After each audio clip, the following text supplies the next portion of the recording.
Hey guys, tonight we begin with something simple, something you've probably held in your hands dozens of times without really noticing it, a cup. Just an ordinary teacup, chipped along the rim, a little faded, where the glaze used to shine. Tonight, that humble vessel is going to become your gentle guide into one of the most liberating truths the Buddha ever whispered. You're sitting alone now in a quiet space. Maybe it's your room. Maybe it's just a place inside your mind, soft lit and safe. There's a breeze slipping through an open window, the kind that barely stirs the curtain. In your hands is a warm ceramic cup, imperfect and still beautiful. There's steam rising. You probably won't survive this particular cup, this exact moment. It'll all pass eventually, and that's okay. So before you get comfortable, take a moment to like the video and subscribe, but only if you genuinely enjoy what I do here. And if you're feeling cozy, let me know where you're watching from and what time it is for you right now. I love knowing who's out there sharing this space with me. Now dim the lights, maybe turn on a fan for that soft background hum, and let's ease into tonight's journey together. You sit quietly, the chipped teacup warming your hands. It's light. The steam is barely visible now, curling upward in delicate wisps, almost dancing, then vanishing into the air. You breathe in. The scent is gentle, earthy, slightly sweet. The smell of something old and familiar, like autumn leaves after a rain. That little crack along the rim. You run your finger over it, smooth now, like time wore it down gently with love.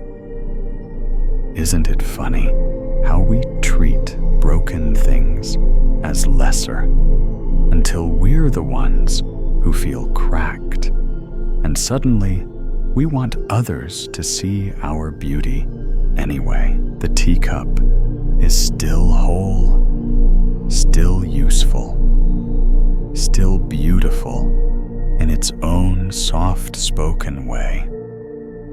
And here's the strange thing. It wasn't made to last. Like all things, it was made to be used, and then to break.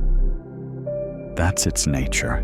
Tonight, the cup is your first teacher. It doesn't lecture. It doesn't explain. It just exists as it is cracked, warmed by tea, resting in your hands, like it belongs nowhere else. There's a gentle Buddhist saying you may have heard before: the cup is already broken. It's not about despair. It's a reminder, a way to love something completely without clinging, to sip your tea while it's still warm, knowing the cup won't last, and choosing to cherish it anyway. The breeze grows cooler. You shift slightly, shoulders relaxing. The cup feels a little lighter. You're starting to realize it's never been about what's in the cup, but how you hold it. Are you gripping it too tight? Are you afraid to drop it? A thought floats up. How many things are you holding like this right now? Relationships, worries, expectations that feel too important to let slip from your fingers. Maybe tonight, just for a while, you can soften your grip, not to lose them, just to let them breathe. You close your eyes, still holding the cup. The warmth reaches into your palms, steady and calm. No rush. No need to finish the tea quickly. The moonlight spills across the floor in soft pools, and you feel the hush of nighttime stretching around you like a blanket. Somewhere in a distant part of your memory, maybe there's an image, a child gripping a toy so tightly it breaks, or an adult clinging to an idea of how life should be, and missing how beautiful life already is. And maybe now, in this stillness, you see how even a broken cup can become a lantern, showing you the path of letting go. What if this cup had been perfect? Would you have noticed it, loved it the same way? Or would your eyes have skimmed over it, distracted by shinier things? You smile quietly. The cup, in all its small imperfection, is teaching you, already hold gently, cherish deeply, and know when it's time to let something rest. Outside, a distant owl calls once. The wind moves again, lifting the curtain just slightly. You exhale. The tea is cooling, but you don't mind. There's no rush here. Only presence, only breath, only this moment, and the cup resting calmly in your hands. The Buddha once said, "With our thoughts we make the world." And here your thoughts are soft, your world quiet. A chipped cup, a warm drink, and the first steps on a path that asks not for perfection, but for gentleness. And now, a question drifts in, like the breeze. Is letting go truly a loss, or a way of making space for what's next? The cup rests quietly in your hand, and you feel the edges of your thoughts soften, like ripples settling after a stone sinks into a still pond. You lift the cup again, and for a moment, you notice not the tea, but the space inside it. There's nothing rushed about this space. It's simply open, waiting, ready to receive. That emptiness, that quiet, hollow center, is what gives the cup its purpose. Without it, there'd be nowhere for the tea to rest. Without that space, it wouldn't be a cup at all. It would just be clay, solid, closed, useless. The same is true for you. There's an old story from a Buddhist monastery in China. A young scholar, confident and eager, once traveled to meet a renowned Zen master. The scholar spoke quickly, sharing all he had read, studied, and written. He quoted ancient texts. He listed every teacher he'd visited. He even began reciting a few teachings aloud just to show how well he remembered them. The master listened silently. Then, without a word, he picked up a teapot and began to pour into the scholar's cup. The tea reached the brim, but the master didn't stop. He kept pouring. Soon the tea overflowed, spilling onto the table, then onto the scholar's lap. "Stop!" the scholar cried. "It's full. No more will fit." The master smiled gently. "Like this cup," he said, "you are full of your own opinions and learning. How can I show you Zen unless you first empty your cup? You sip your own tea now, just a little cooler. The story sits with you like a second warmth." So often, we walk into the day already full of to-do lists, full of roles to play, full of yesterday's worries. There's barely space left to receive something new. Even joy can't find a place to settle when our hearts are too crowded. But here you are now, in this quiet space, slowly emptying. Every breath out makes a little more room inside you. Not to lose anything, but to make space for something wiser to come in. You glance at your cup, still half full. Or is it half empty? Does it even matter? Somewhere nearby, the fan hums softly, a gentle backdrop to your stillness. You imagine your thoughts like leaves swirling in a breeze.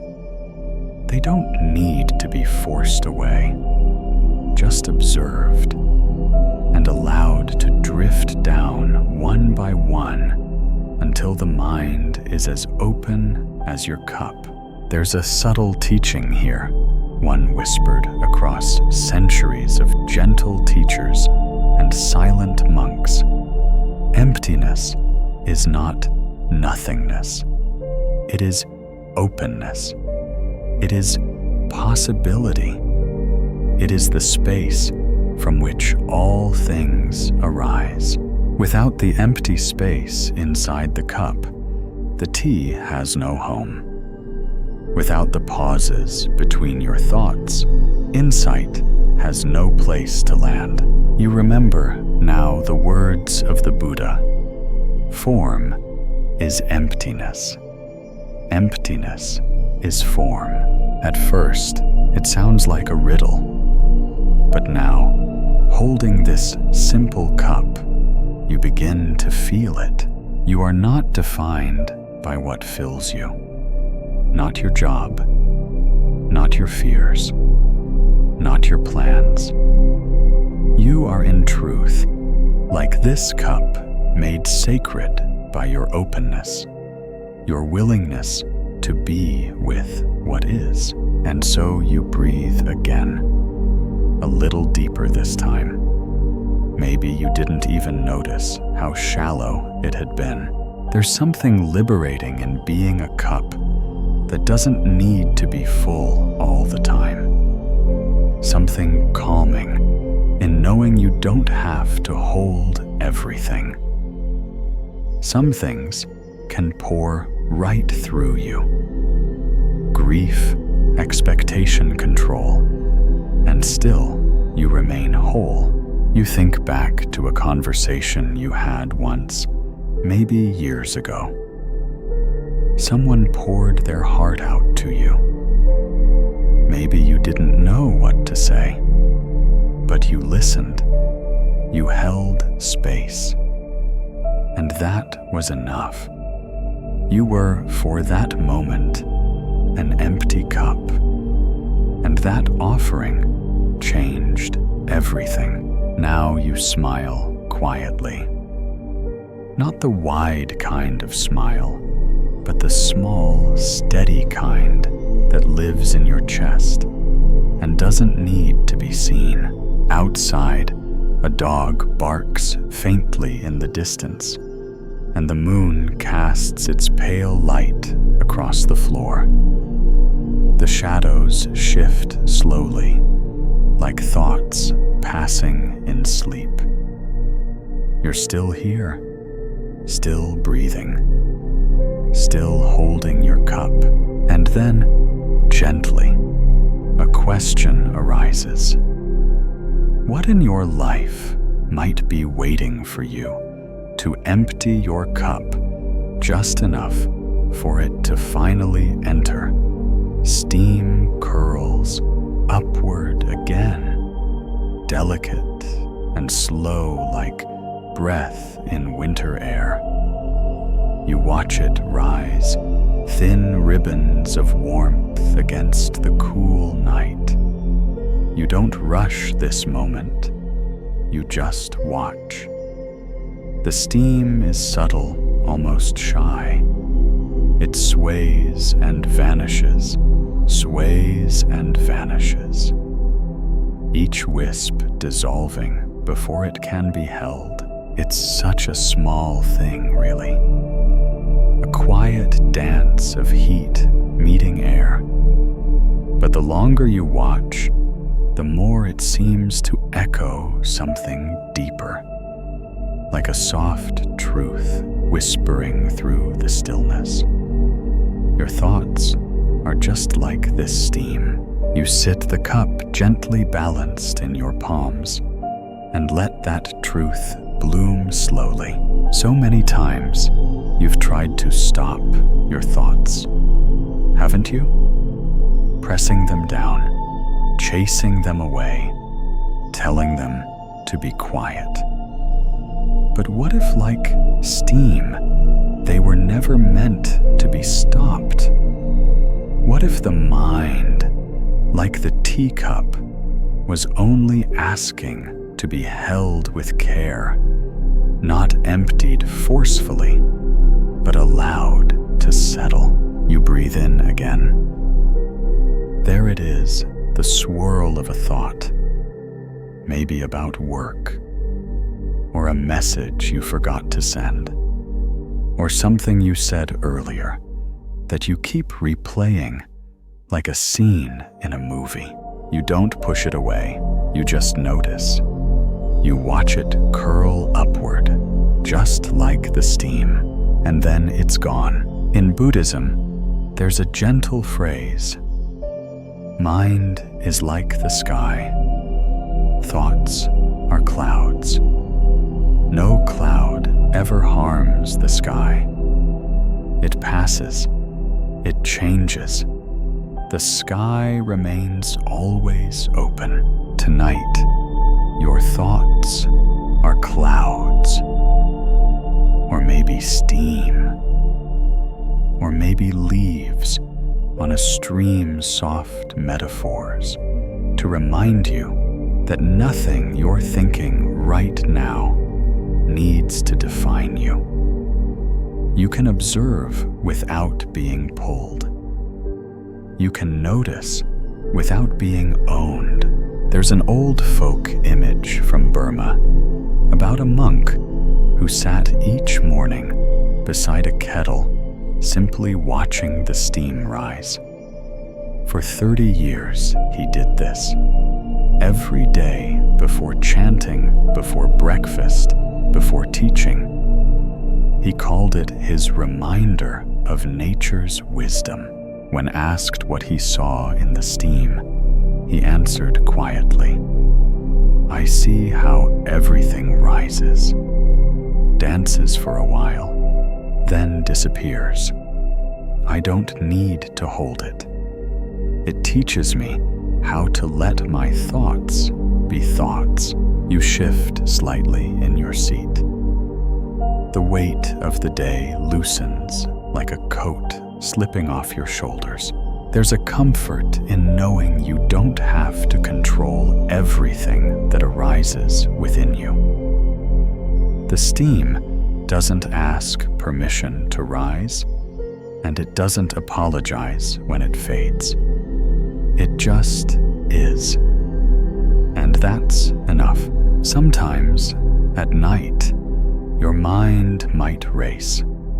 Not like a sprint, but a slow jog around the same worn track.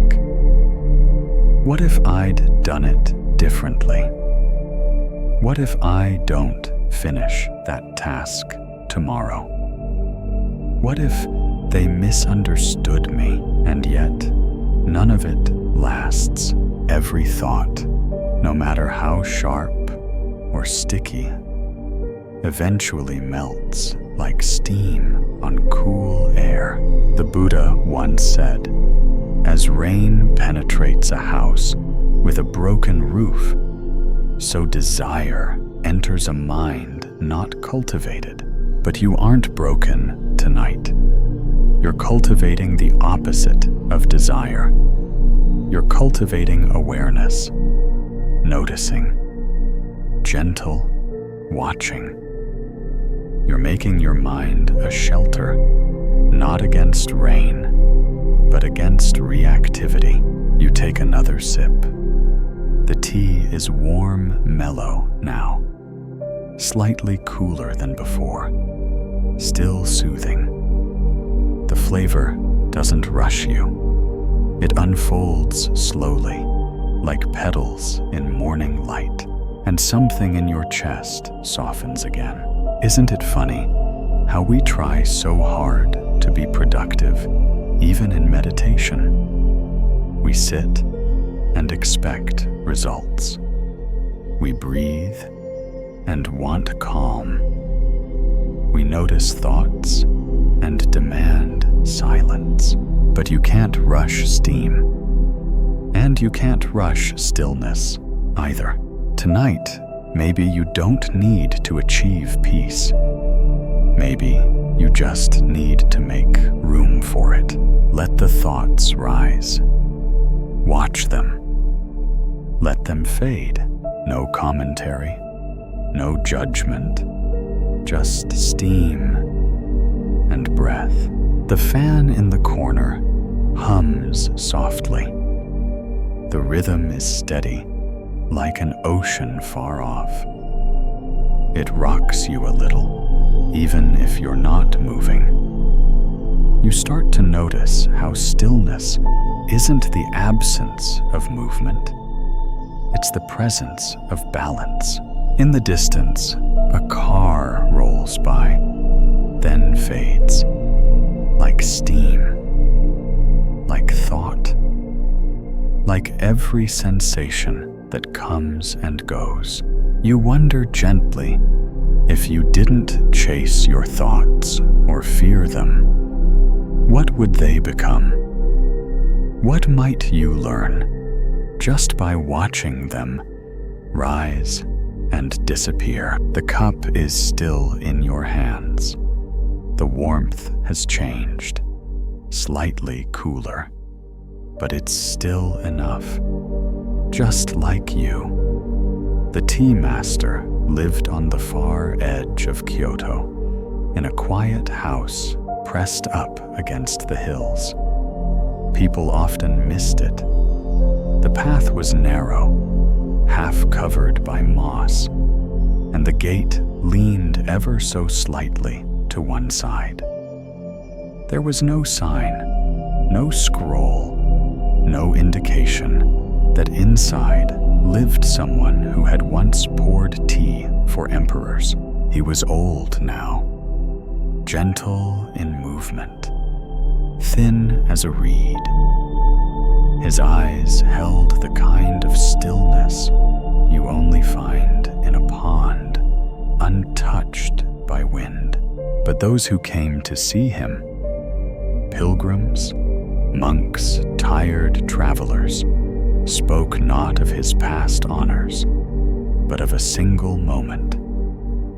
A moment involving a broken bowl. You can imagine the room where it happened. Tatami mats underfoot, soft morning light pouring in through a shoji screen. the smell of roasted barley tea in the air.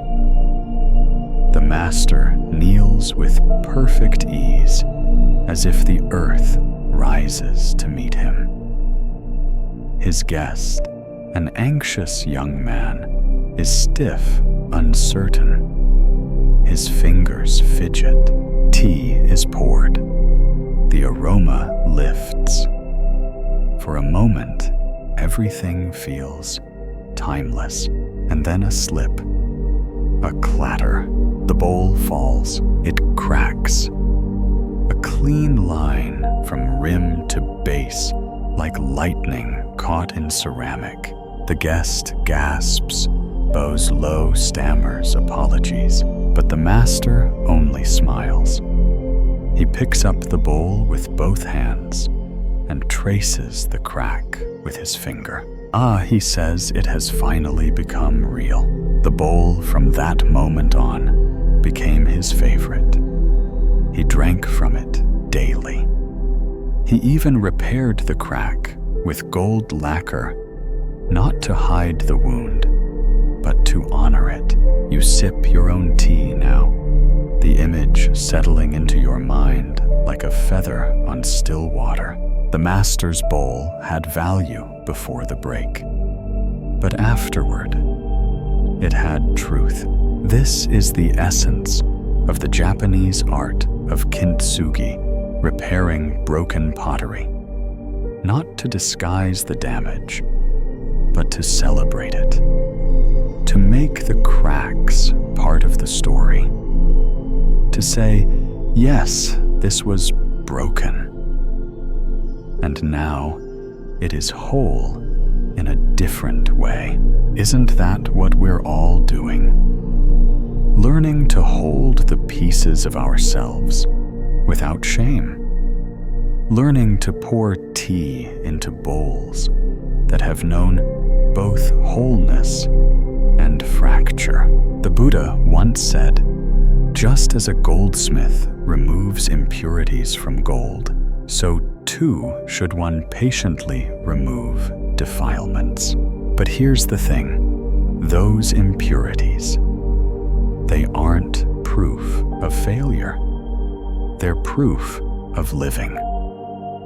What matters is how gently we refine them. You set your cup down for a moment and trace the lip with your finger. It's smooth, even where the chip lives. Especially there. What if your own cracks, the awkward moments, the failures, the times your heart wobbled, weren't flaws, but golden veins in the bowl of your life? There's a softness that comes from having been broken and still choosing to be kind. A warmth that comes from knowing you can be useful even after things fall apart. The tea master never replaced his bowl. He never looked for a better one. He simply received it as it had become. And in doing so, he showed his guests that imperfection isn't the opposite of beauty. It's a kind of beauty you have to grow into. Tonight, maybe you're holding something cracked too. A dream that didn't unfold the way you thought it would. A relationship that frayed in the middle. A version of yourself that didn't last. Let it be gold lacquered. Let it be sacred. Let it be held, not hidden. The fan still hum. The moonlight has shifted now, casting softer shadows on the floor. The steam has almost disappeared, but the warmth remains. There's something immensely tender about a cracked bowl that still holds tea. And maybe there's something even more beautiful about a heart that's been broken and still chooses to love. You breathe in then out, lightly, and a gentle question arises. Can you see the gold in your own cracks? Or are you still trying to hide them? The tea has settled now. No longer swirling. No more little ripples. The leaves have sunk to the bottom, forming a soft pattern you almost want to read, like fortune lines on an old palm. The surface is still clear enough to reflect your face, only slightly distorted by the shape of the cup. You don't move, just observe. This moment reminds you of a simple truth often repeated by forest monks in Thailand. When the water is still, the moon can be seen. It's such a small thing, but it lands softly in your chest. Stillness allows reflection, and reflection reveals clarity. But just like tea, your thoughts must settle first. Earlier today, maybe even just an hour ago, your mind was cloudy, busy, stirred up like leaves in hot water. It's not your fault. The world asks so much of you. Notifications, buzz voices, overlap. Time slips by like steam from a forgotten kettle. But now there's only the room, the warmth in your hands, and the way the tea leaves seem to sleep. There's a folk story told in quiet corners of Vietnam. It's about a young novice monk who was always rushing to wake, to chant, to meditate, to please his teacher. He moved like wind, never resting. One morning, while preparing tea for the elder monk, he stirred the pot too quickly. The leaves spun and danced, clouding the brew. He brought it anyway. The elder peered into the cup, then looked at the novice. "Too fast," he said softly. "Nothing can be seen when the water is restless." "But I did everything quickly," the novice said. "Just as you asked, quick is not the same as skillful," the elder replied. "And movement is not the same as progress." That day, the novice learned to pour slowly, to wait, to let the tea settle before serving. And with time, he realized that his mind too was a cup cloudy when stirred clear. When still, you shift slightly. Now, sinking deeper into the calm around you. The image of those tea leaves, resting like tiny boats at the bottom of the cup, stays with you. No one forced them to settle. They just stopped moving. And in doing so, they allowed the tea to become something worth savoring. This is what meditation really is. Not achieving silence, but letting the mind become still enough for silence to show itself. Not suppressing thoughts, but letting them float down like leaves through water. The Buddha once said, "A wise person, like a deep lake, is calm and clear." That's you right now. Not because you've mastered anything, but because you've paused long enough to notice what's already true. Beneath the surface, your mind is clear, always has been. There's just been a little stirring, a little rushing, and that's okay. Even the best tea gets cloudy when shaken. Even monks lose their way in the mind's wind. But here you are, sitting still, hands warm around the cup, watching the swirl become stillness. Isn't it strange how we often chase clarity through effort, when the truth is clarity comes from softening? You think about the last time you tried to fix a problem by thinking harder, pushing more, forcing a solution. Did it help? Or did it just stir up the leaves? Tonight, you're learning something else, something quieter, something that asks for less. You don't need to fix the tea, you just need to let it settle. And in that stillness, a question begins to rise, slowly, like breath in the early morning. What might you see more clearly if you gave it time to settle? Instead of trying to solve it, you lift the cup again. The tea is cooler now, its flavor mellowed into something quieter, subtler, like a story told at the end of a long day. You take a slow sip, and even the smallest swallow feels grounding, like the warmth is less about the tea and more about what it touches inside you. The crack along the rim glints faintly in the moonlight. You trace it again with your fingertip. It hasn't widened. It hasn't healed. It just is.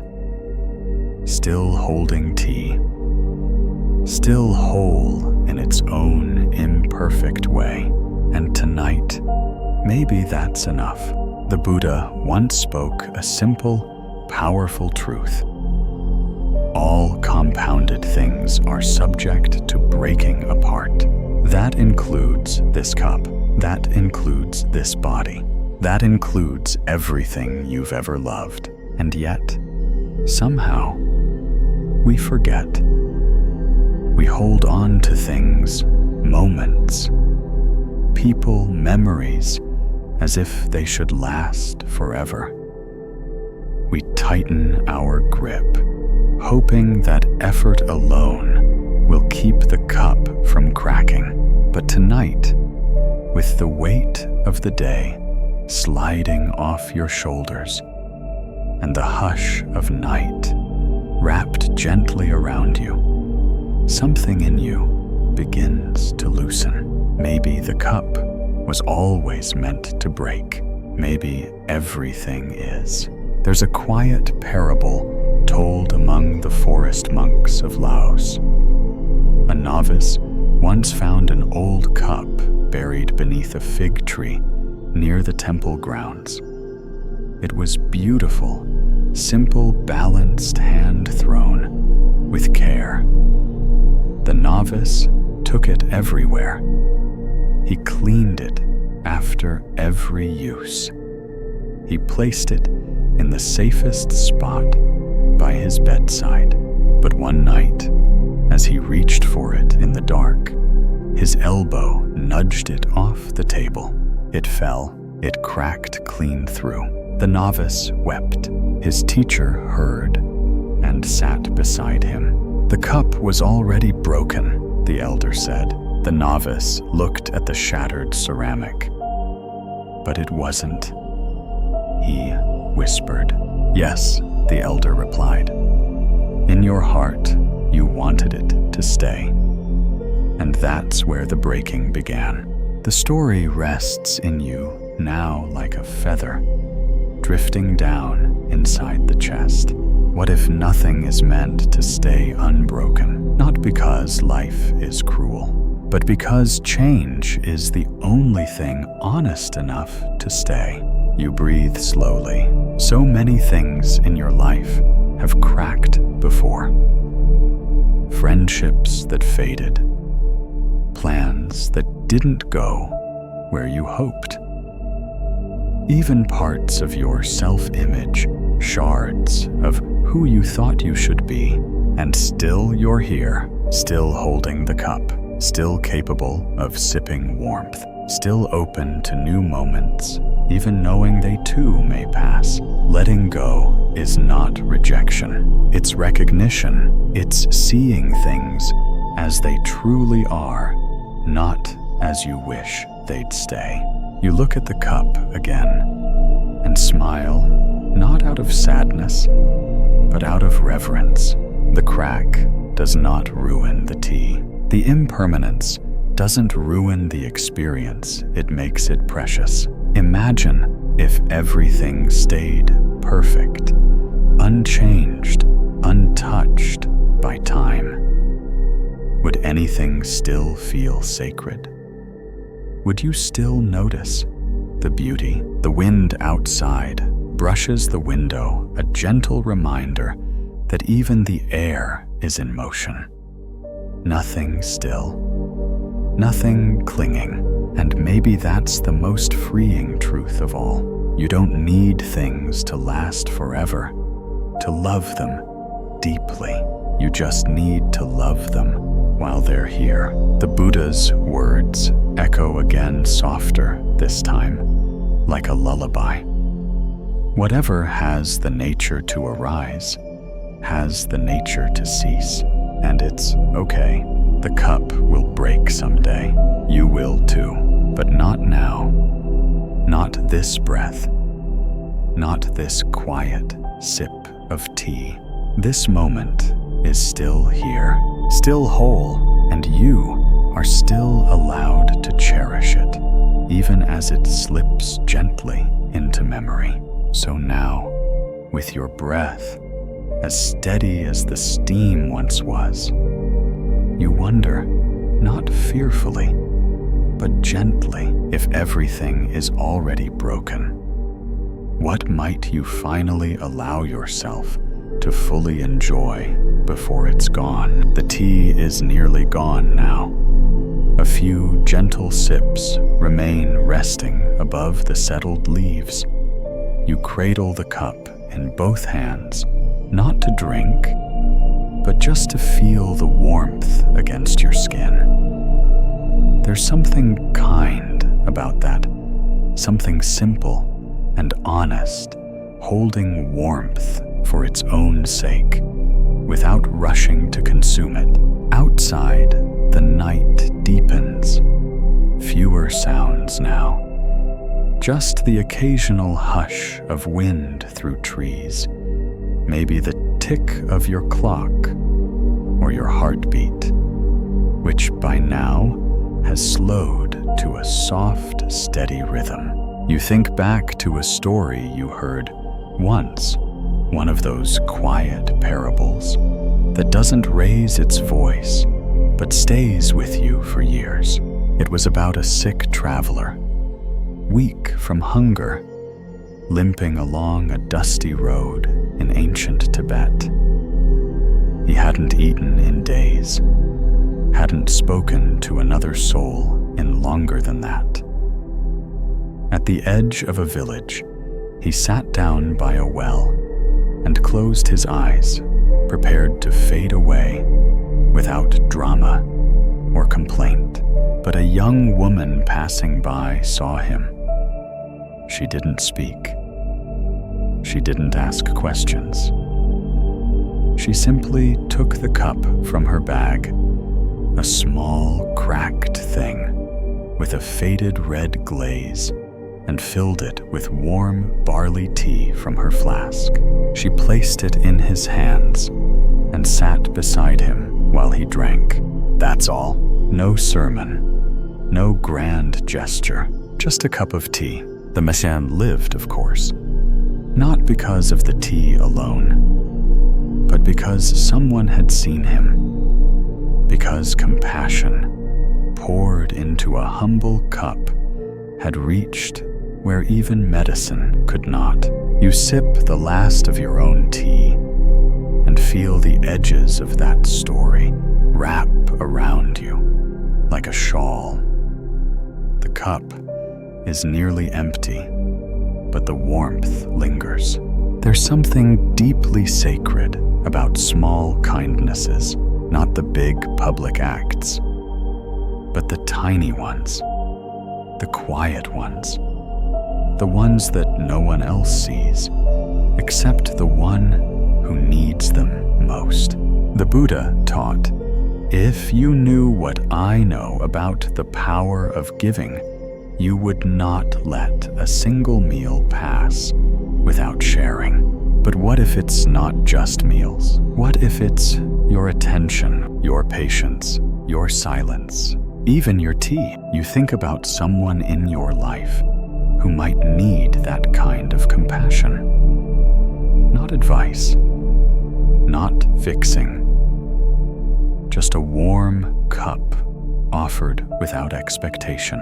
And maybe, just maybe, that someone is you. It's strange how we offer softness so freely to others, and yet treat our own struggles with such sternness.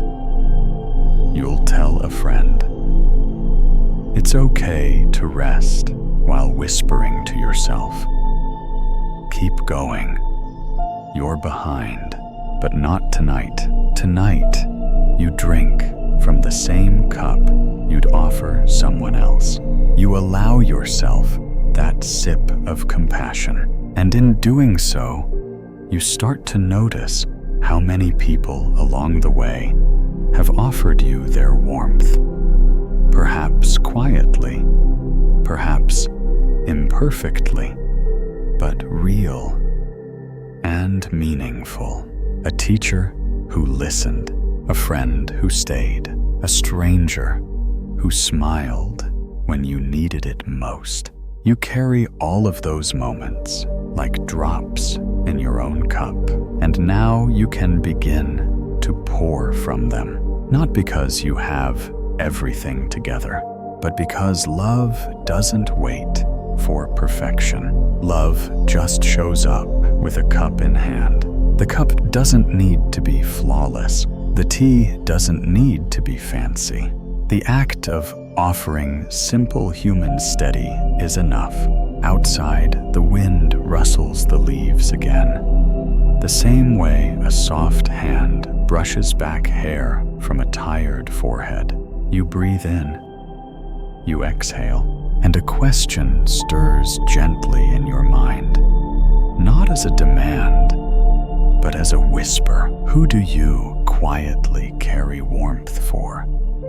And what might happen if you offered them your presence, like tea, without needing to be anything more?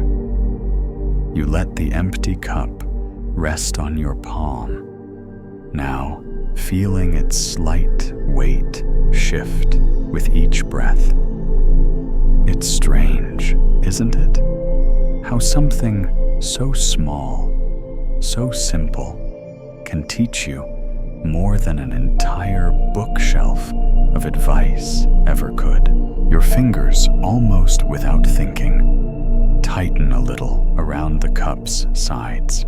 You notice it immediately, the tension, the instinct to hold on. There's no danger here, nothing threatening to take the cup from you.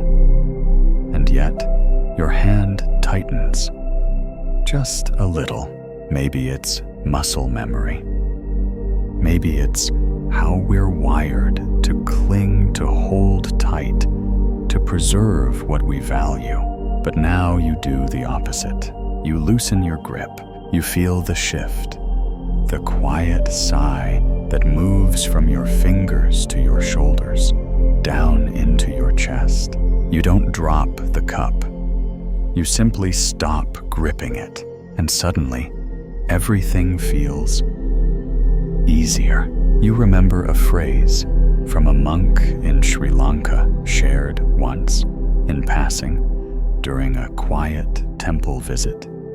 freedom is not the absence of things. It's the absence of clutching. It stayed with you. And now in this stillness, it lives inside your fingertips. You think about how much effort it takes to hold on, not just to a cup, but to ideas, to relationships, to identities that may no longer serve you. It's tiring, and yet we do it all the time. We grip so tightly to who we think we should be, to how we think others should act, to outcomes, to images, to stories that no longer fit. And sometimes, the more we hold, the more things slip through our fingers. Anyway, there's a soft parable shared among Zen temples in Korea. A student asked his teacher how to find peace. The teacher filled a bowl with water and told the student to hold it still. The student held it tightly, arms stiff, hands clenched. But the water trembled. "Try again," said the teacher. The student tried softer hands, looser posture, but the water still rippled.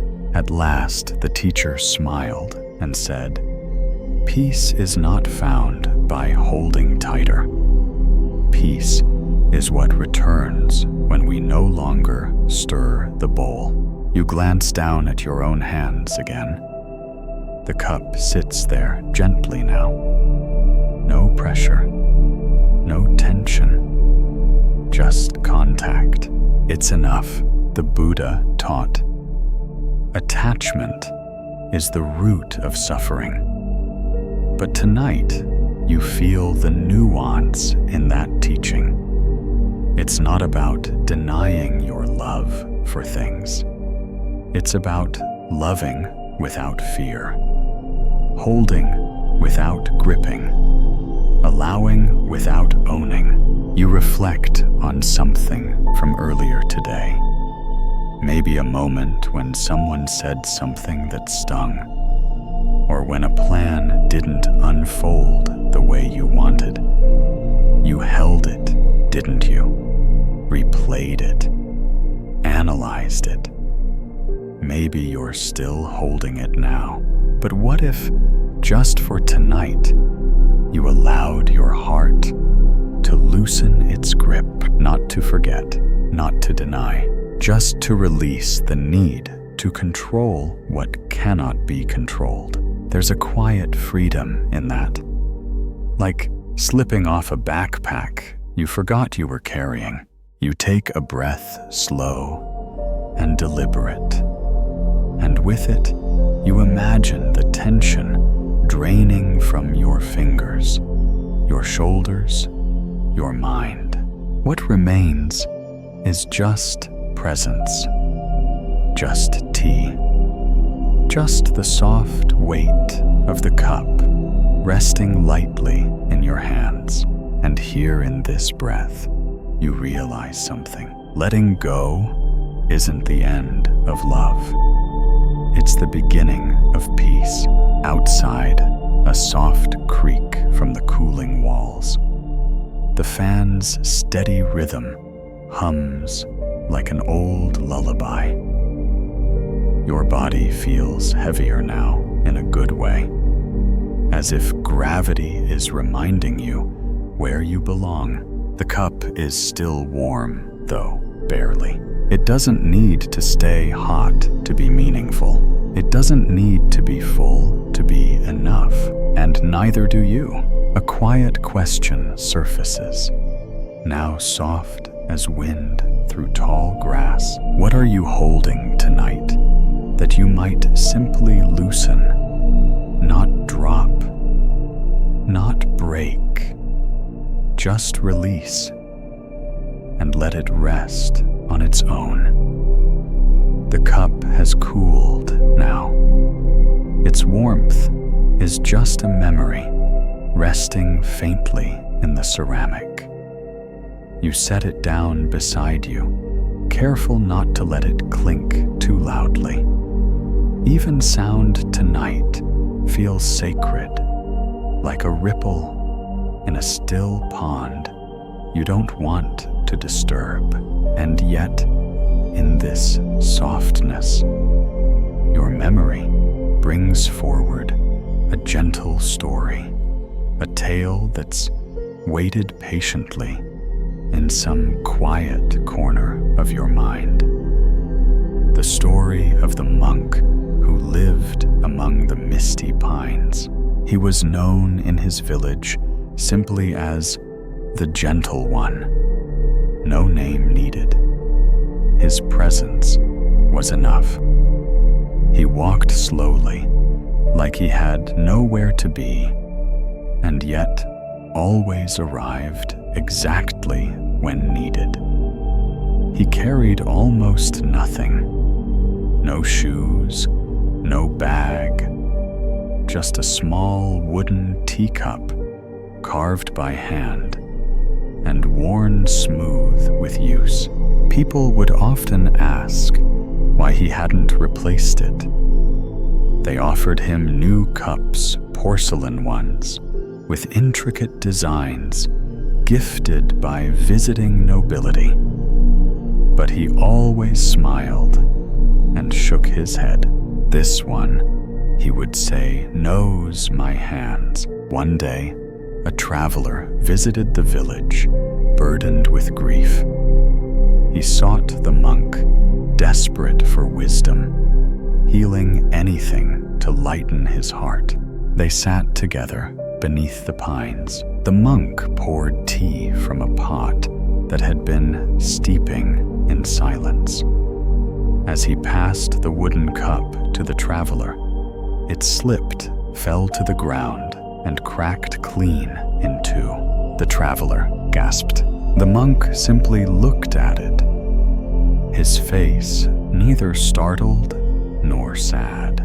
He picked up the broken pieces and whispered, "Ah, it has let go of me. No anger, no regret, just a soft farewell to something that had served its time." Later, the monk fashioned a new cup. Not better, not worse, just new. You rest your hands on your lap, now feeling that story settle into your chest like warm stones. You think of the things in your life that you've clung to, not because they still serve you, but because they've always been there. Familiar, known, maybe a habit, maybe an identity, maybe a version of yourself that once fit, but no longer does.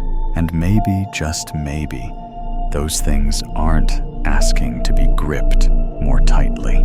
Maybe they're whispering, "It's okay to let go now. I've served my purpose." The Buddha once said, "You only lose what you cling to." But tonight, you feel another layer to that truth. Sometimes, the things we think we're holding are holding us. And when they're ready to leave, we can feel it, not with pain, but with a strange, soft relief. Like exhaling after holding our breath too long. You glance around the room now. The night has deepened. The shadows grown longer, softer. The hum of the fan continues steady as your breath. You're not empty. You're simply not holding anything that doesn't need to be held. And that in itself is a kind of fullness. You think again of the monk's cracked cup. How something so ordinary could carry such silent wisdom. It didn't cry when it broke. It simply ended its purpose. The letting go wasn't violent. It was a return.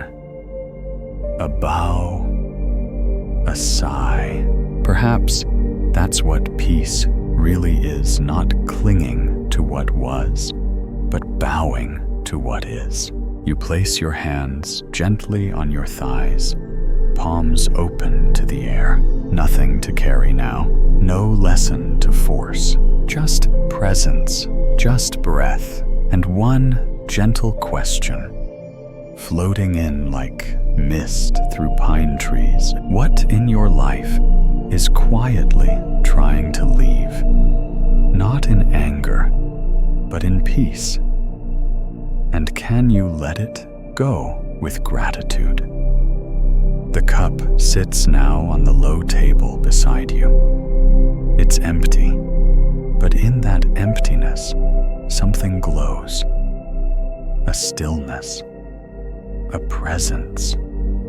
Like the cup isn't waiting to be filled again, but simply resting in its own quiet completeness. You lean back just slightly, allowing your spine to soften and your shoulders to sink, breath moving gently like a leaf drifting on slow water. And with this stillness comes a question, one that rises not from the mind, but from the space beneath it. Is emptiness really empty? There's a story passed around Zen temples in Japan, a playful one, almost like a koan, but more like a riddle shared over evening tea. A young student asked his master, "Teacher, what is in the empty teacup?" The master smiled. "Fragrance." The student was puzzled. "But it's empty." "Yes," the master replied. "And only something empty can hold a fragrance. Otherwise, it would be drowned."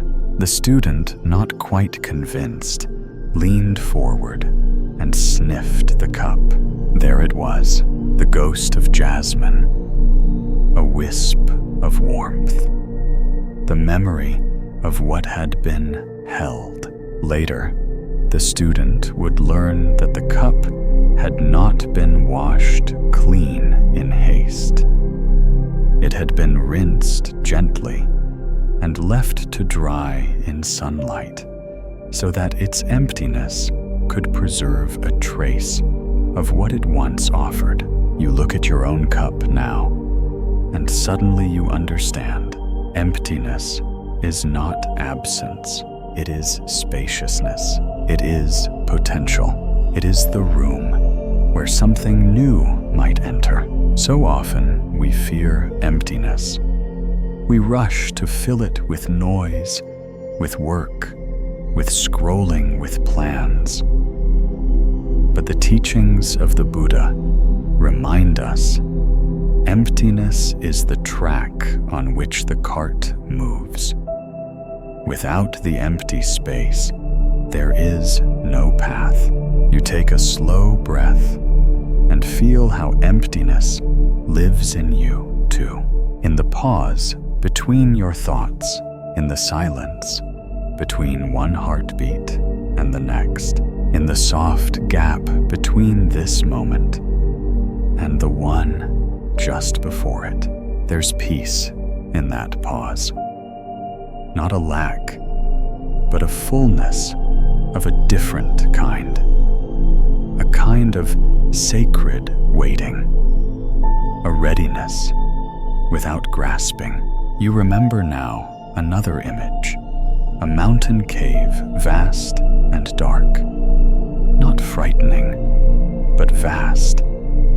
Monks would sometimes meditate in such places for days, even weeks. Not to escape the world, but to become spacious like it. A small lamp, a low stone bench, nothing more. And in that space, their thoughts would echo, until even those faded, leaving only the silence that had been there all along. That's what your mind is tonight. A cave, a cup, a vessel for what might come, but not in a rush. There is no hurry here. You have time. You are time. And within that, there is space for everything. Joy, sorrow, tea, laughter, breath. All of it moves in and out of this emptiness. And now, something curious. You realize how hard it is to describe this feeling, because it's not something to be known exactly. It's something to be felt, like walking into a quiet room and realizing it's not the furniture that comforts you. It's the space around it. You breathe again, and in the gentle stillness, you sense a strange, sweet freedom. You don't have to fill the silence tonight. You don't have to be productive. You don't have to make sense of everything. You just have to rest in the empty cup. And perhaps now you feel ready to ask, what is it in you that only shows up when you stop trying to fill the space and allow the fragrance of stillness to rise? Instead, you glance at the shelf nearby. Maybe it's real, maybe imagined, but you see it now clearly in your mind's eye. A modest wooden shelf holding a small collection of cups, each one slightly different. Some glazed and polished, others chipped or faded. A few cracked, but mended. All of them, in their own way, beautiful. And for some reason, they feel familiar. You look closer. One of them reminds you of that time you tried something brave and stumbled anyway. Another, that one's from a season in your life when everything felt uncertain, and yet you kept showing up quietly daily. There's a little one in the back, almost forgotten. You'd almost think it didn't matter, except it's the one you always reach for when you're alone and need comfort. These aren't just cups. They're moments. They're versions of you. Past selves, past fears, past victories, resting side by side like old friends who no longer need to talk to feel close. The shelf isn't neat. It's not meant to be, but it holds everything, and none of them have been thrown away. Not the broken ones, not the mismatched ones, not even the ones you thought you'd outgrown. You think of another story, this one from the mountains of Bhutan. A wandering nun, old and weathered, once traveled village to village with a single bowl tied to her sash. She was known for her wisdom, her humor, and the way she always stopped at the poorest homes. When someone asked why she never took a new bowl, even though many offered, she answered with a grin, because this one knows all my prayers. It holds my stories. One day, her bowl cracked and couldn't hold water anymore.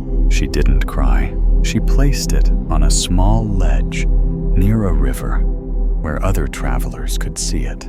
May it now hold reflections, she whispered, if not rice. And it did.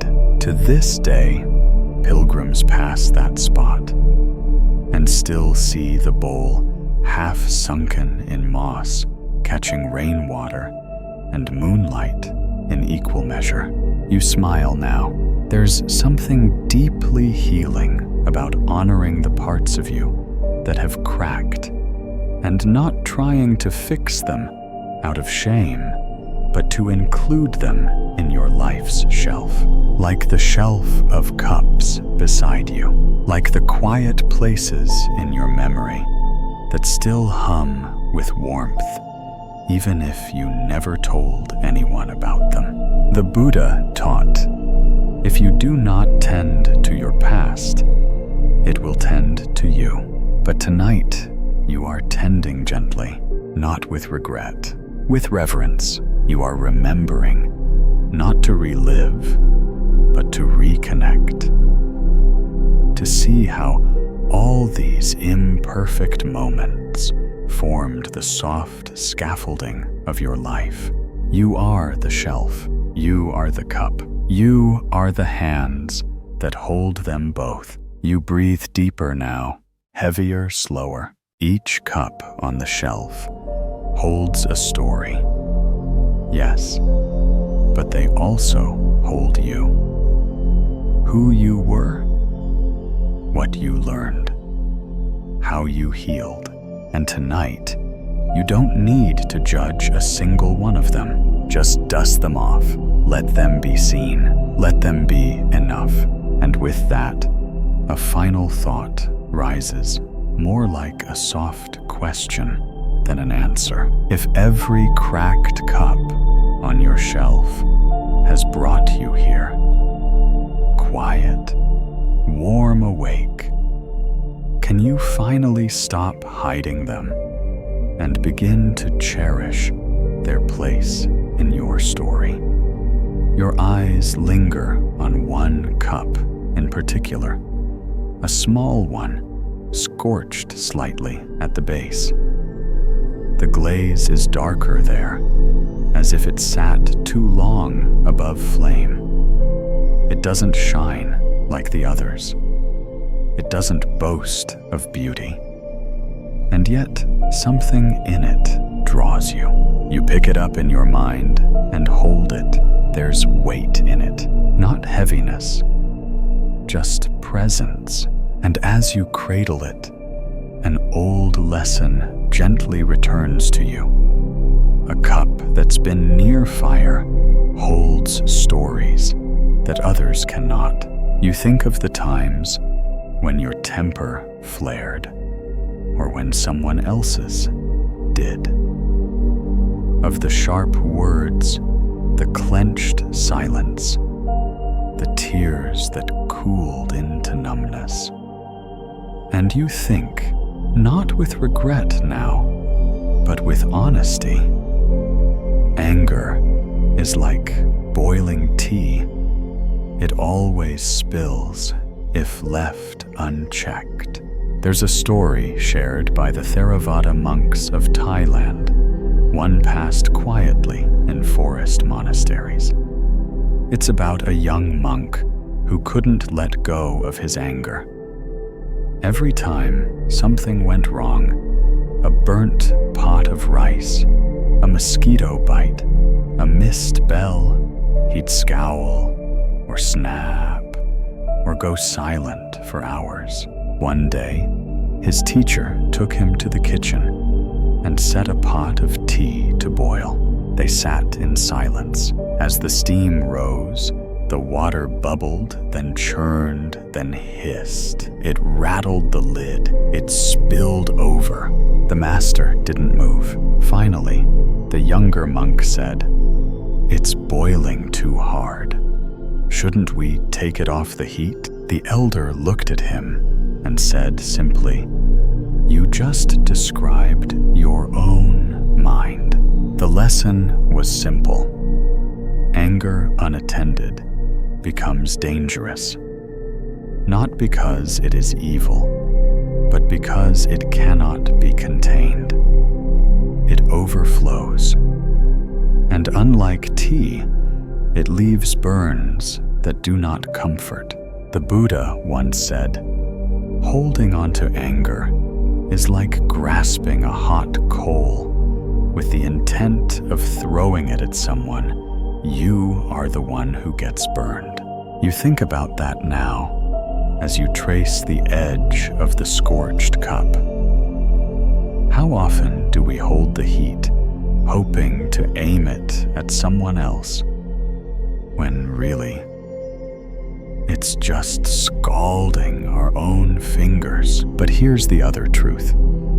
Cooling is always possible. No matter how long something's boiled, it can be removed from the flame. No matter how sharp a moment was it too, can soften. Tonight, you are cooling. The anger you might have carried knowingly or not has begun to settle like tea leaves. You don't have to fight it. You don't have to justify it. You just have to let the fire die down. You can imagine it now. A kettle, slowly cooling steam, fading, the hiss becoming silence. There's a gentleness in that, a mercy. And maybe tonight, there's someone in your heart you need to release. Not because they were right, not because you condone what happened, but because carrying that heat has scorched you enough. There's a difference between justice and clinging, between memory and bondage, between reflection and burning. You are not here to be scorched. You are here to be soothed, to be free, to be like that old monk's tea, poured only when the time is right, served not in haste, but in calm. You place the scorched cup back on your shelf, not in shame, but with deep respect. It's taught you something the unburned ones could not. And in the quiet that follows, a question drifts in like smoke turning to air. What anger are you still warming on the fire of memory? And are you ready now to take it off the heat? You close your eyes now for a moment, still resting in the quiet space you've created. The tea is gone.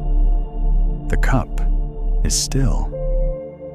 And yet, something lingers, an echo of warmth, like a hand that once held yours and let go gently.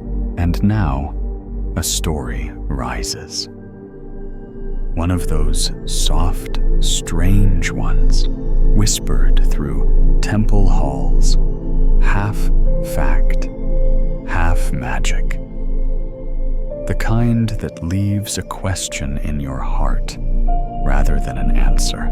It comes from an old Vietnamese temple tucked between rice fields and rivers. The story of tea poured for a ghost. Every evening at dusk, a nun would place 2 cups on the old wooden tray. One for herself, one for a guest. She'd sit outside beneath the lantern tree, steam curling in the twilight air. The second cup was never touched. No one came, but she kept pouring. Villagers grew curious. Some thought she was honoring a loved one. Others whispered about spirits. But when asked, the nun would only smile and say, "The guest comes when the tea is ready." Years passed. Still she poured. One night, in the deep hush of a summer rain, a second cup was empty. Not tipped, not spilled, just empty. She smiled, bowed to the air, and kept pouring night after night. The villagers never understood, but those who visited her said the space beside her always felt full. You breathe in now. That story sits in your chest like a candle flickering low. What does it mean? Was the ghost real? Or was the guest her own grief? A memory she honored until it softened?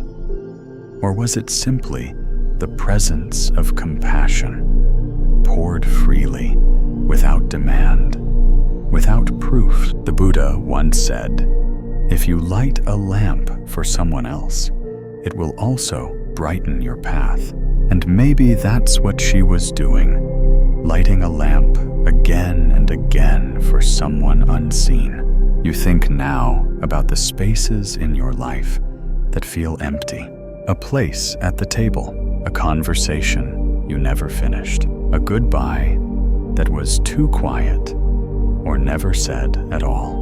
These are the ghosts we carry, not to haunt us, but to ask for one more cup of presence. Not closure, just witnessing. Sometimes pouring tea for no one is how we finally hear the silence. Sometimes honoring what's gone is how we become whole. There's nothing to fix in that, only something to feel. And maybe you've been pouring tea for a ghost too.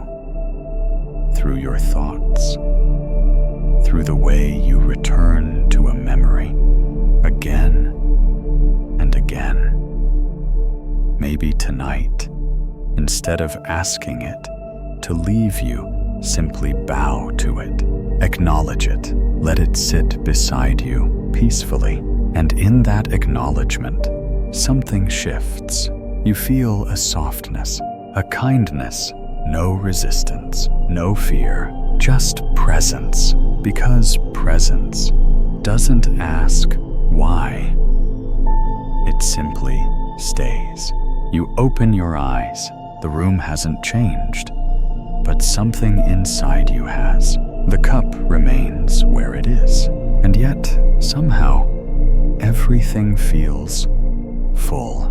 And now, with the quiet, steady inside you, a question arises, fragile and curious, like steam on cool air. What would happen if you made room for what's no longer there?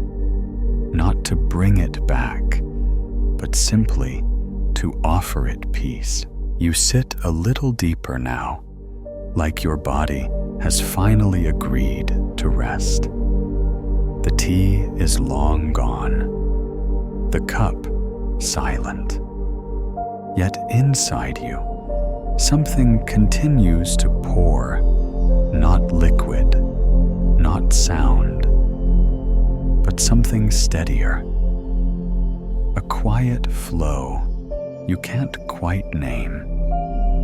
Like the stillness itself has become a kind of nourishment. And with that stillness comes another story. A peculiar one, simple but profound, shared by monks in the northern temples of China. There once was a novice who was tired of striving. He'd tried everything. Meditation chanting, long hours of bowing fasting, walking in circles beneath the Bodhi trees. And still, he felt restless. Still, he felt empty. One evening, in quiet frustration, he went to his teacher and said, "Master, I do everything right. I pour tea, I chant, I meditate, but nothing feels full." The master, without a word, handed the novice a cup and filled it halfway with tea. Then he handed the pot to the novice and said, "Pour." Confused, the novice hesitated. "But the cup is already half full." "Pour," the master repeated. So he did, and something strange happened. Though it should have spilled, the tea didn't overflow. It kept rising, kept pouring, and yet the cup remained exactly the same. No mess, no change in weight. Just tea pouring into a vessel that never filled. The novice stared in wonder. How, he asked. The master smiled. Because you are not the one pouring. You sit with that image now. The cup that fills itself. The monk who let go. The lesson hidden in plain sight. Peace doesn't always come from effort. Sometimes it arrives when we stop trying. The Buddha once said, "Let go of the doing and rest in the knowing." So much of our lives is about action, doing, fixing, changing, achieving. Even when we meditate, we often try to do it right, try to force silence, try to arrive at calm. But tonight, you're learning something different.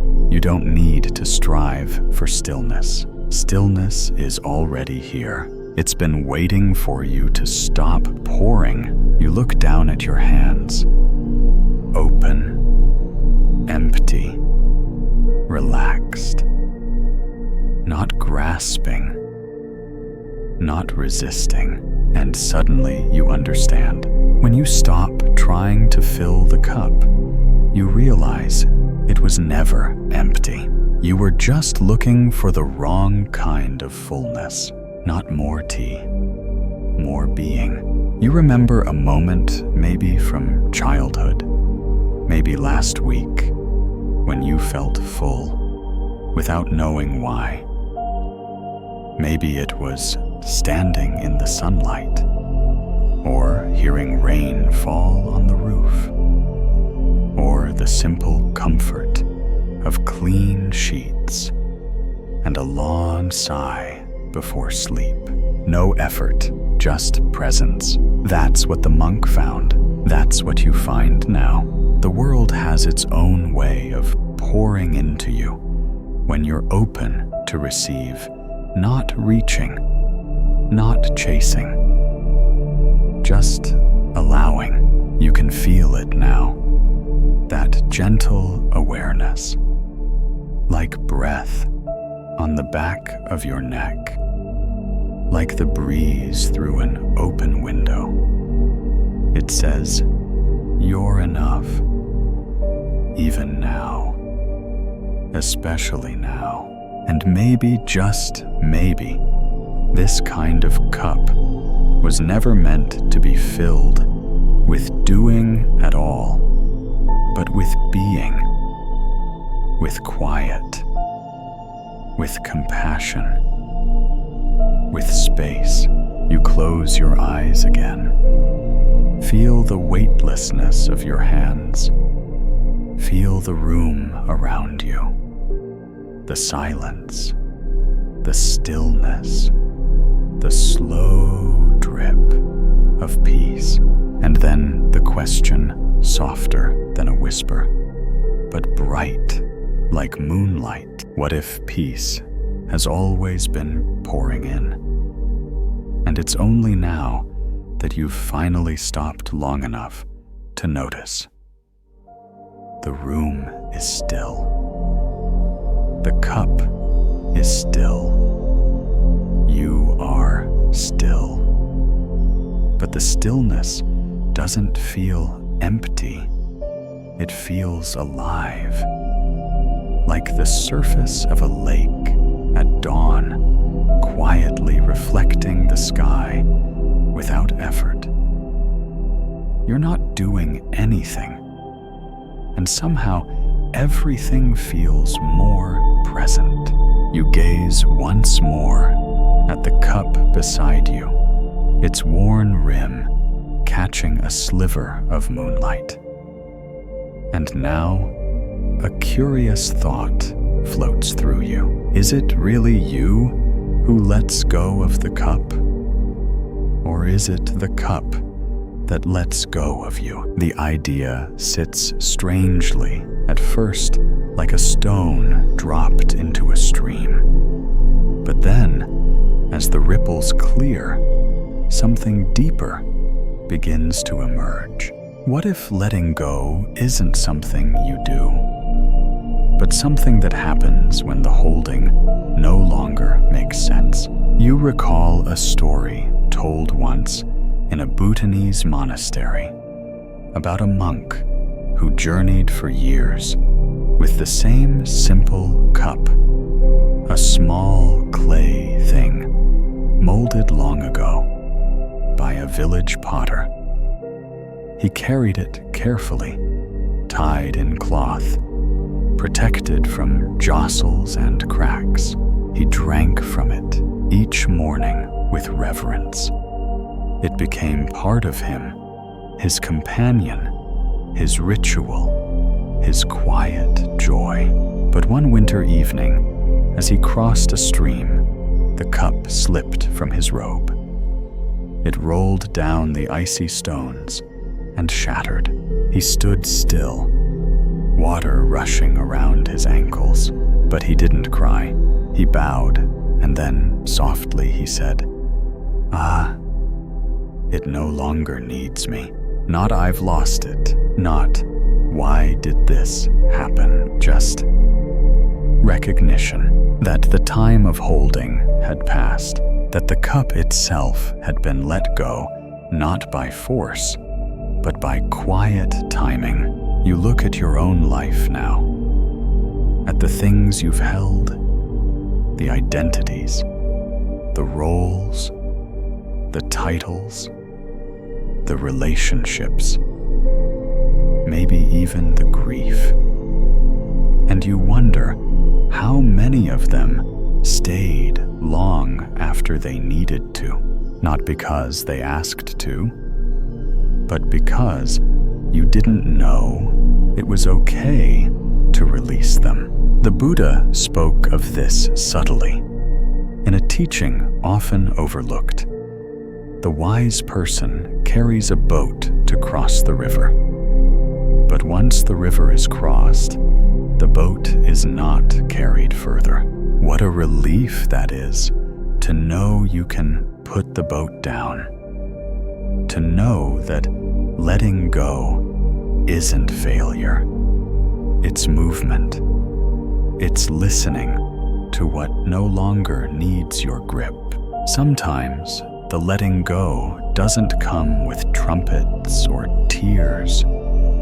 Sometimes it comes like this soft, invisible, a realization that what you were holding is already gone, or has gently set you down. You close your eyes, and in that space, you feel the release. Not dramatic, just a hand unclenching, a thought dissolving, a cup resting in silence, and with it, something else begins to rise, a gentle warmth. The knowledge that you didn't lose anything. You simply made space, and that space, that's where peace begins. You are not left behind. You are arriving into something new, something slower, something softer. You breathe in like the tide drawing close to the shore. You breathe out like the tide letting go. Nothing held, nothing forced, just movement, just stillness, just trust. And now, in this long exhale, a question floats up, calm as dusk light through a window. What are you still holding that has already released you?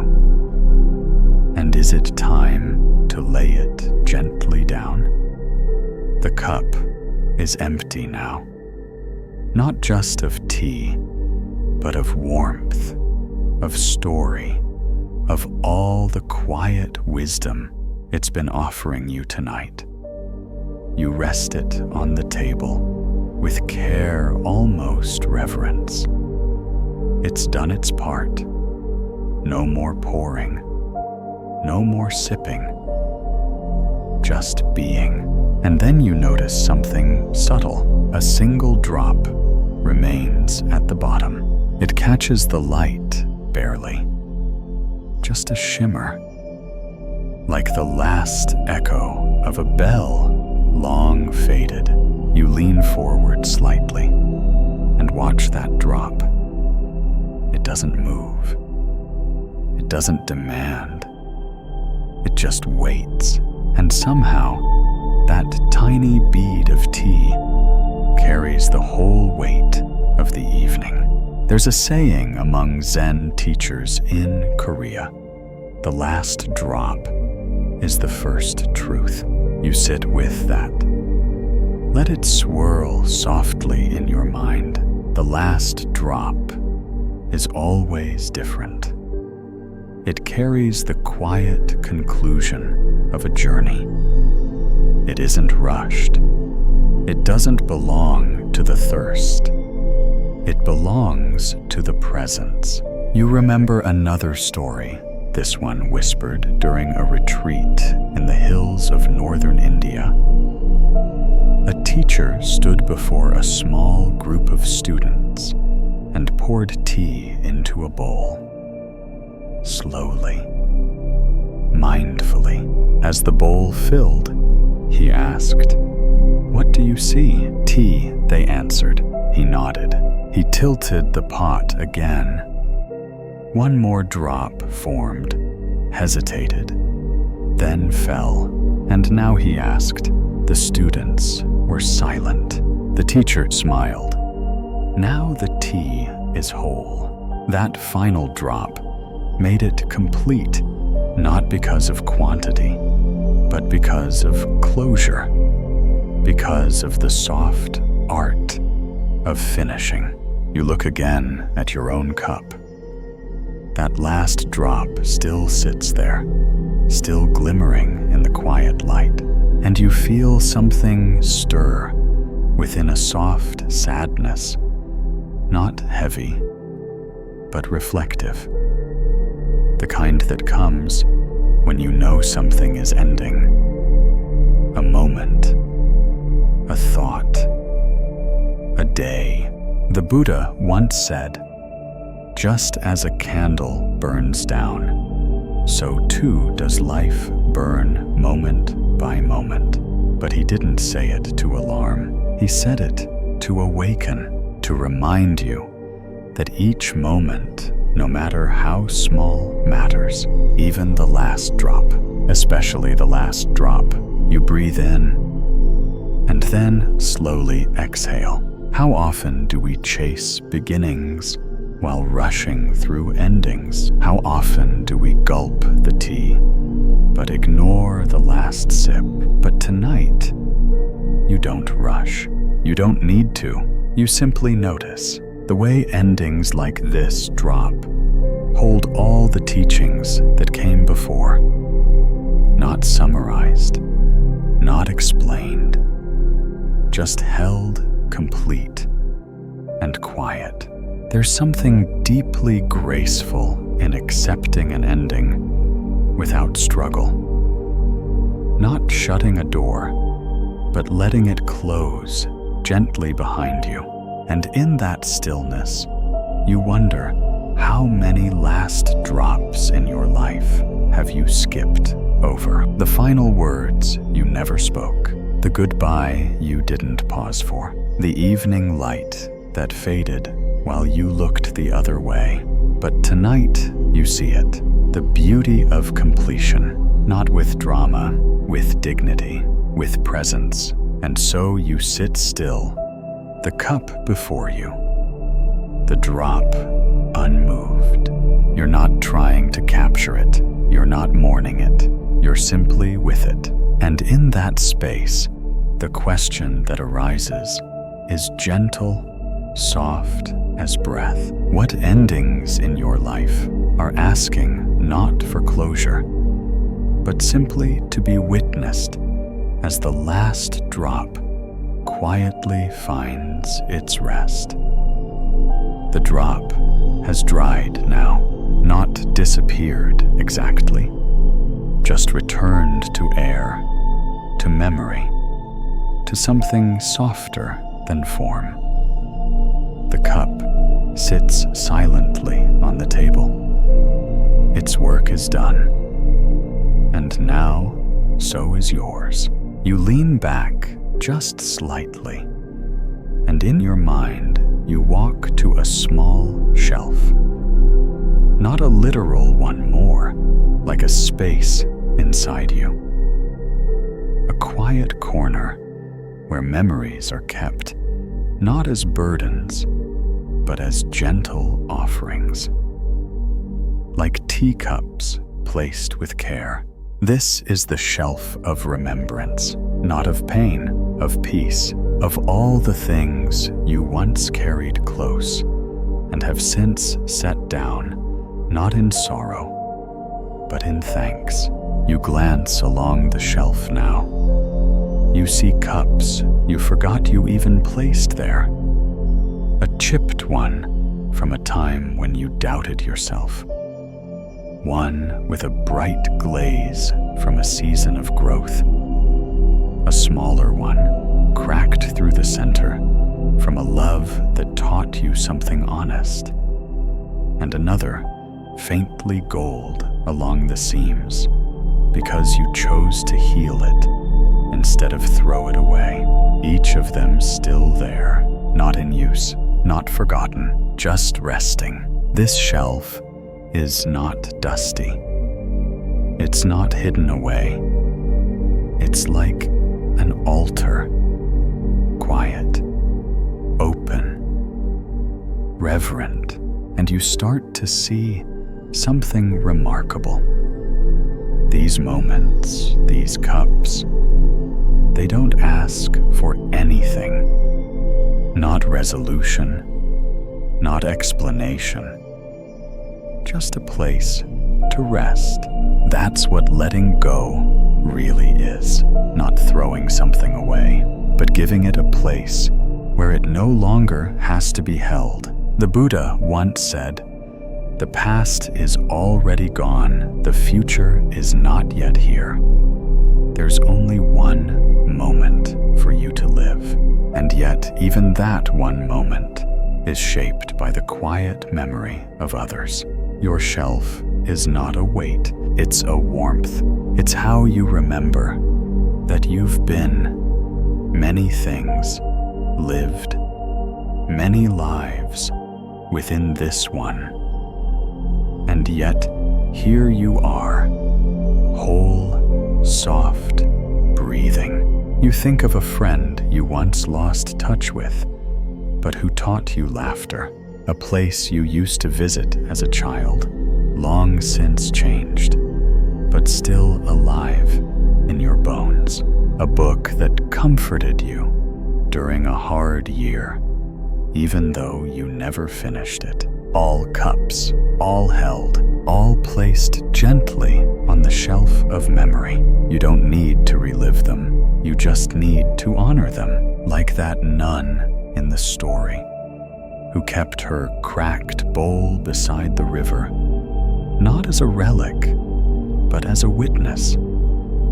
It didn't hold food anymore. It held reflection, rain, moonlight. That is enough.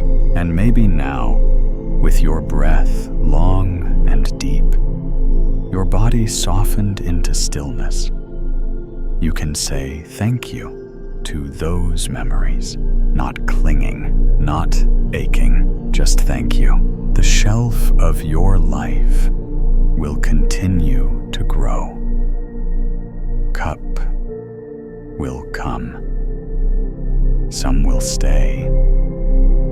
Some will break. Some will quietly disappear. But all of them leave a trace of warmth. And you'll keep walking gently forward, one sip, one breath, one moment at a time. You glance once more at the shelf in your mind, then close the little door, not locked, just closed. The kind of door that knows it can be opened again whenever needed. And as you do, the final question comes not loud, not sudden, just like a hand resting gently on your shoulder. What memory might you place on your shelf tonight? Not to forget, but to finally let it rest. Outside your window, the world rests in stillness. The trees no longer sway. Even the breeze seems to pause, as if honoring the quiet inside you. The fan hums its gentle rhythm, steady, like breath, like the low murmur of a stream that's run for 1,000 years without asking for praise. And now, in the soft space where thought gives way to presence, something new arises, a vision. You imagine yourself seated before a tea tray, laid out under a vast sky filled with stars. No roof above you now, just the night, deep, endless kind. The kind of night that doesn't press down, but opens around you wide enough to hold every silence you've ever needed. The tray before you is simple, wood worn smooth by years of use. A pot, a single cup, nothing more. No clutter, no extras. Just enough you pour without rushing. The tea moves like honeyed wind. You don't measure, don't check the temperature, don't think. You just pour, because by now, the pouring pours itself. You lift the cup to your lips and drink. It's warm, familiar, still. And then you notice you're not alone. Across from you, someone sits. Not a person you recognize exactly, but someone you know deeply. It's a version of you, maybe younger, maybe older, maybe the you who didn't know how to let go yet, or the you who survived something quietly and kept walking. The you who still waits in silence, hoping one day to be seen. And tonight, you see them. You don't speak. You just pour. They receive. They sip. They soften. It is enough. This moment, simple, still starlit, is what the tea has been leading to all along. Not a destination, not a lesson to master, just a return to yourself, to the self that was never broken, only clouded. The Buddha once said, "Peace comes from within. Do not seek it without." And here it is, not as a gift from the world, but as a truth you've carried, cup by cup, all along. The stars above flicker gently, like they're bowing to the hush. The self across from you slowly begins to fade. Not vanish, but dissolve.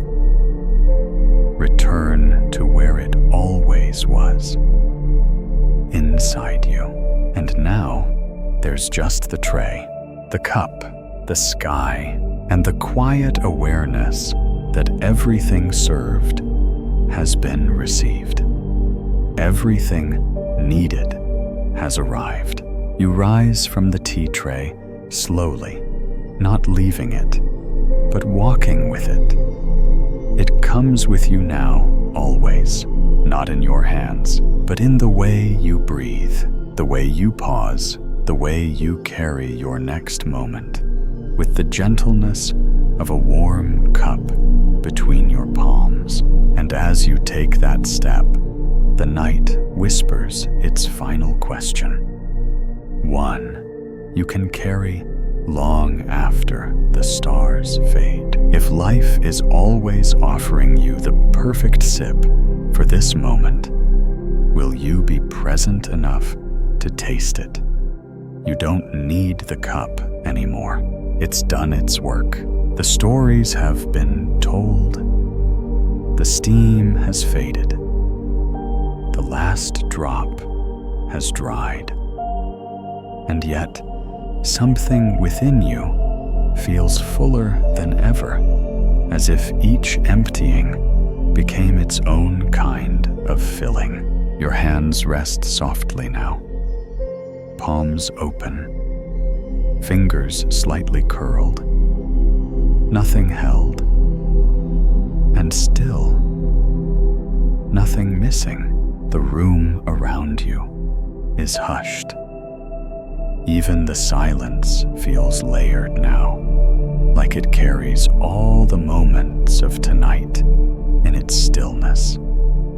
The warmth of the tea, the scent of the leaves, the quiet teachings tucked into cracked bowls and soft stories.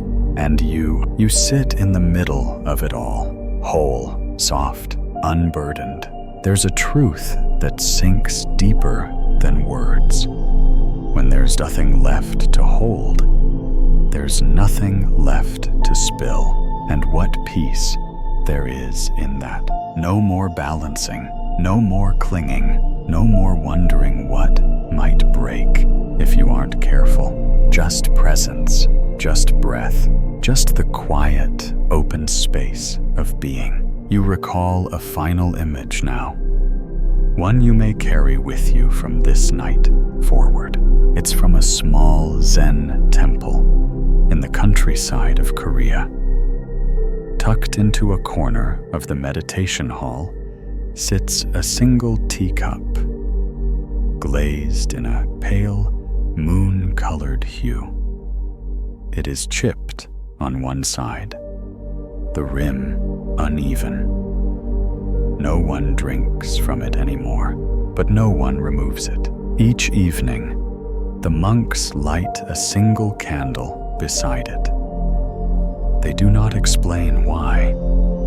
They do not point to it during teaching. They just let it be, a witness to stillness, a reminder that some things do not need to be perfect to be sacred. Some things do not need to be used to still serve. You smile gently now. Not everything needs to be understood. Some things are just meant to be held in the heart, like the tea that warmed you tonight, the stories that soothed you, the teachings that didn't ask to be memorized, only received. You are not broken. You are not too late. You are not too much. You are simply here, with nothing to grasp and nothing to spill. Just you, breathing, resting, ready. And as your breath slows, as your body softens further into the support beneath you, one final whisper of thought passes through, like a breeze through tall grass. What might your life feel like if you stopped needing to carry so much and simply allowed yourself to be held? Now the tea is gone. The night has deepened. Even the stories are quiet now, like leaves that have found their place on the earth. You lie back gently, if you haven't already, your head cradled, your limbs soft, your breath slow and kind. There is nothing more to figure out, nothing left to fix. The cup is empty, and somehow that emptiness feels like a gift. Feel the weight of your body sink into the surface beneath you. Let gravity do the work. You've carried enough today. Let your thoughts float like steam, not needing to land anywhere. Let your shoulders drop, your jaw soften, your chest rise and fall in the most natural rhythm, the rhythm of rest. You are safe now. You are whole, even in your quiet pieces. Let this stillness rock you gently, like a small boat on a wide, moonlit lake. There's no hurry. The stars are watching, and the night is long and generous. You are not waiting for anything anymore. You have arrived.